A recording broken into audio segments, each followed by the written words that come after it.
মুহূৰ্তত আত্মসহায়ক গোটৰ মহিলাসকললৈ দিবলৈ ওলাইছো ডাঙৰ খবৰ।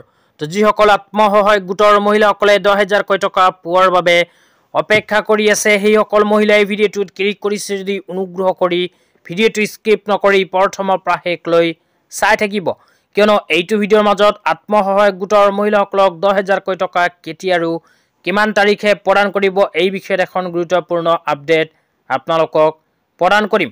অনুগ্ৰহ কৰি ভিডিঅ'টো স্কিপ নকৰি প্ৰথমৰ পৰা শেষলৈ চাই থাকিব। লগতে মোৰ চেনেলত নতুন হ'লে প্লিজ চেনেলটো ছাবস্ক্ৰাইব কৰি মোৰ লগত থাকিব। তো বলক ভিডিঅ'টো আৰম্ভ কৰি এতিয়া আমি বিস্তাৰিত জানি লওঁ যে যিসকল আত্মসহায়ক গোটৰ মহিলাসকলে 10,000 টকা পোৱাৰ বাবে মুখ্যমন্ত্ৰী মহিলা উদ্যমিতা অভিযান আঁচনিৰ ফৰ্ম ফিল আপ কৰি জমা দিছিল, সেইসকল আত্মসহায়ক গোটৰ মহিলাসকলে নিজৰ বেংক একাউণ্টত 10,000 টকা কেতিয়া লাভ কৰিব। লগতে অসমৰ মুখ্যমন্ত্ৰী ডাঙৰীয়াই শেহতীয়াভাৱে কি উল্লেখ কৰিছে সেয়া আপোনালোকক এতিয়া বিতংভাৱে জনাই আছোঁ।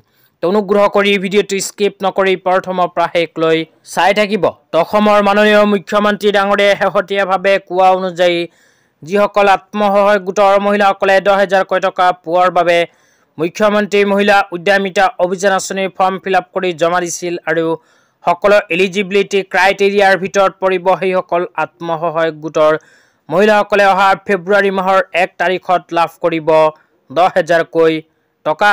অসম চৰকাৰে ইতিমধ্যে আত্মসহায়ক গোটৰ মহিলাসকলক 10,000 টকা প্ৰদানৰ ভেৰিফিকেশ্যনৰ কাম আৰম্ভ কৰিছে।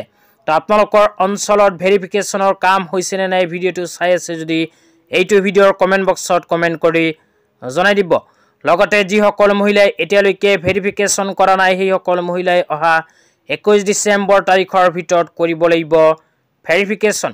তো আজি ইমানেই। ভিডিঅ'টো চাই কেনে পালে নিশ্চয় কমেণ্ট বক্সত কমেণ্ট কৰি জনাই দিব। তো ধন্যবাদ।